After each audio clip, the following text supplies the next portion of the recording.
Good afternoon, ladies and gentlemen. I am Nemeka Onyeka Odereri. Many have argued, why is the US dollar the strongest and the fairest medium of exchange for goods and services in the world?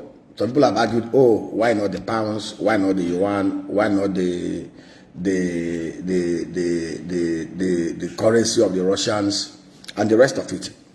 The truth remains that for the foreseeable future, the US dollar will remain a very strong and fair value medium of exchange for goods and services in the world. And I will explain the reason why. You know, people have asked, okay, why are we so fixated with the dollar? Why not us index our productivity and our exchange valuation of our goods and services, on the naira? Firstly, we need to understand how economy works. Factors of production. The four factors of production remain: land, which is naturally given by God; human capital, which of course has to do with knowledge, has to do with evolution of knowledge, has to do with skills, has to do with ability for mankind to be able to honor the commission of God, to subdue the earth, to replenish it, to make it a better place. You ask yourself, do we have commensurate number, volume and value of human capital here in the land? Then we will talk about equipment and machineries, which is very, very key. And then we'll talk about cash, the money itself, which is the funding. When you combine these four, you produce. And now the question is, the factors of production, the capital and the equipment, how many of it do we produce here in Nigeria? Technology, science, where are we in the ranking? Of course, the likes of China, the likes of Russia, the likes of other European countries can boast and measure up with the US. But we in Africa, in Nigeria, what do we bring to the table? And now, people ask, why not us use the yuan renminbi as a medium of exchange? Remember that under Buhari, Nigeria toyed with the idea of having naira exchange directly with the yuan renminbi and all the rest of it. Even among the Chinese, you work with Chinese contractor, Chinese businessmen. If you want to pay them in the yuan, they will refuse. They will prefer the dollar.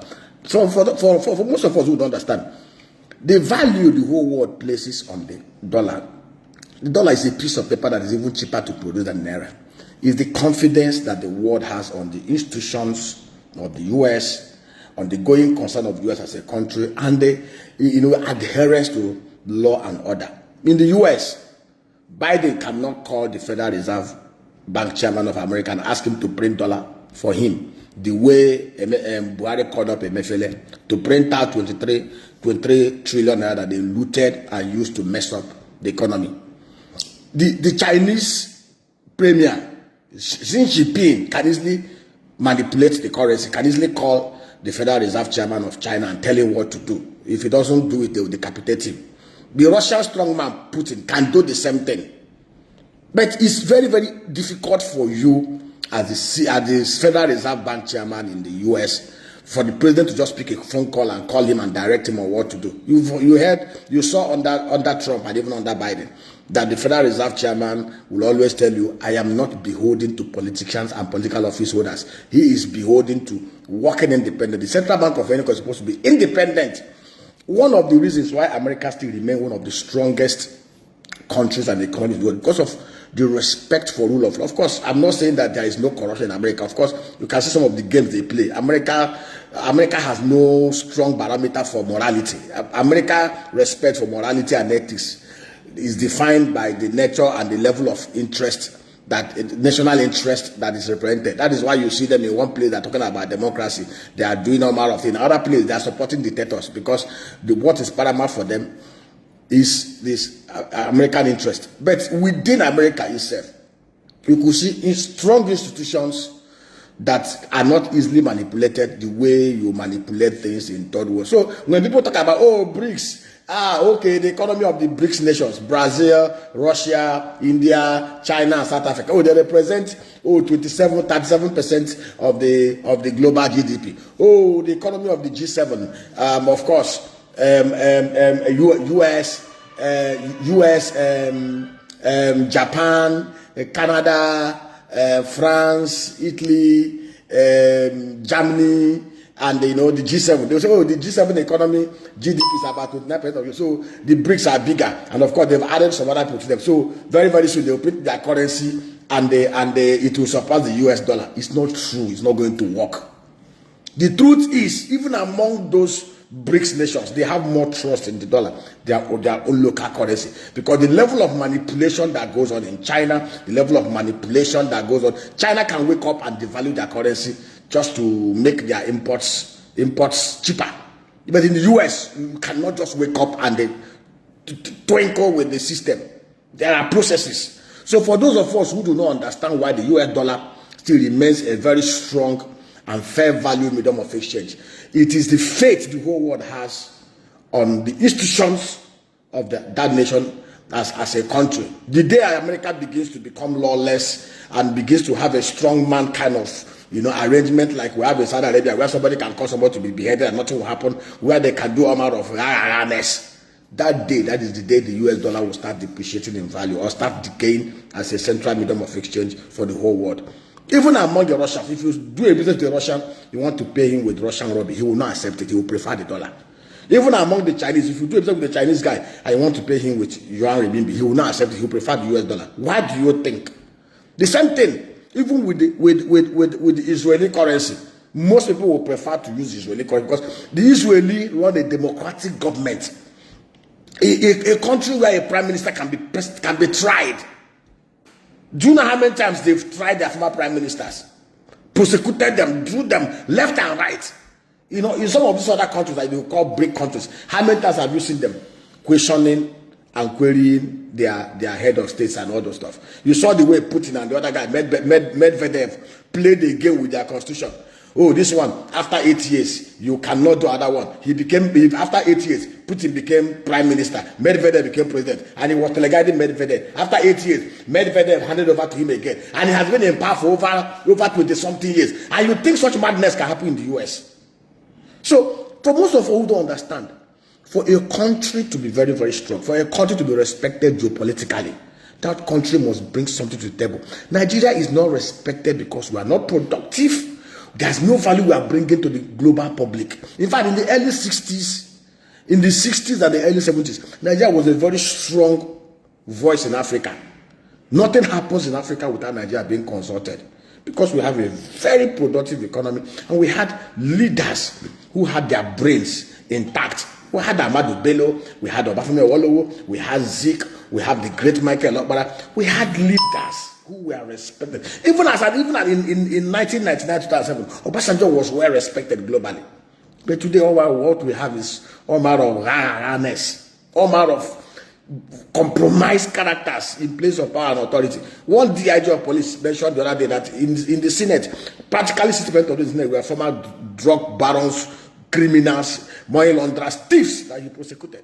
When you have all manner of all kind of people in your leadership position, you produce something, how can you be respected globally? In 1970, South Korea GDP was $9.3 billion. Nigeria GDP was $12 billion. If Nigeria had grown at that same level, today we would have had about $2.7 trillion GDP. Today, South Korea, 52 million people, they have $1.63 trillion GDP. That is why South Korea, a small country, can invite the whole of Africa and call it a Seoul African Summit. Very soon, Turkey will start inviting us for Turkey African Summit. And we have a big country like Nigeria. If Nigeria had lived up to its potentials, Africa will not be being dragged about by all manner of countries. Very soon, you will have Fiji African Summit. Because we have refused to elect and to appoint in key and critical positions those who have value to provide. And also, people like somebody like Okonjo-Iweala will be a massive global leader. But if Okonjo-Iweala comes out now to contest for president, most of us will remember that he's a Nyamre, or he's Igbo, or he's a woman. But globally, she's respected. She controls WTO. May God have mercy on us. This country is far gone. Today, dollar is naira to $1 is 1,736, and of course, it's not as if it's a crime. It's in Vietnam, the Vietnamese dong today is 24,500 dong to $1. But yet, the Human Development Index in Vietnam is 0.741, above medium. In Vietnam today, out of over 100 million people, you have less than 92,000 people who are classified as poor in Vietnam. And even those who are called poor in Vietnam are richer than over 197 million Nigerians. Yet, Vietnam is able to produce and export nothing less than $399 billion worth of goods and services. Vietnam is practically domestic food self-sufficient. Vietnam, most of the machineries, equipment, things that Vietnam use are produced in Vietnam. But Nigeria, we can't even produce matches. We can't do nothing. We produce nothing, practically nothing. The only thing we produce are looters, thieves, criminals. Everybody's people are just looking for where to grab, where to steal. Nobody sits down and asks himself. And sometimes some of us will carry Bible, we'll carry Quran, we are running around. The same Bible says, go out there, replenish the earth, multiply, be fruitful, add value. Man is actually planted here to add value. Look at what Elon Musk is doing. Elon Musk is practically trying to see how he can locate Mars. He's an African. He was from South Africa. He came from South Africa, migrated to Canada, and now to the US. But here, we are not thinking, every one of us, let me tell you, the problem we have is a majority of us don't understand what value is, don't understand what principles are, don't understand what it means for somebody to have self-worth. We don't know what dignity of labor is. We don't know what honor. We don't know what creativity is. We don't know what value add is. We just mouth it. Some of us are so profane. All we want is what we can steal, what we can grab, and what we can put into our pocket. Are we not ashamed of ourselves? Giant of Africa, here we are like Lilliputians. And each of us are collectively guilty. There's no victim here. Sit down and ask yourself this question. I say to anybody who cares to listen, the only ambition I have is to raise my 3 children to become far better people than I am today, to be useful value adders to the community. I want to look back and see my son being celebrated, not because he's a trillionaire, being celebrated because he has invented something that adds value to mankind. To see my children being respected, based on their character, based on their value add. Look at Davido. Everybody is proud of Davido. Davido's father is a billionaire. All his brothers, all of them, some became lawyers, some became this. They are all working with him. But this guy decided to go on his own. Today, Davido is one of the greatest and biggest Afro musician in the whole world. Davido is respected. In fact, Davido is even more popular than his father and any of their delegates. Most of our delegates today are globally recognized because of Davido. You should aspire to produce children that distinguishes them. Whatever they choose to do, let them become excellent in it.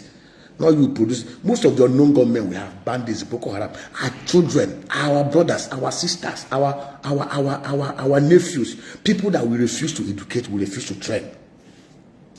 Why do you think in the developed economies the crime rate is mitigated? Why do you think in UAE, in Saudi Arabia, they don't have crime rate, they don't have banditry and the terrorism like we have in northern Nigeria, or we have in the south of Nigeria, or other part of Nigeria? Why do you think they don't have it the way you have in Yemen and Afghanistan or Pakistan? It's because in UAE and in Saudi Arabia, go and check, their literacy level is over 98%. The same thing with Indonesia and Malaysia. These are Muslim countries, but they took out time to educate their people.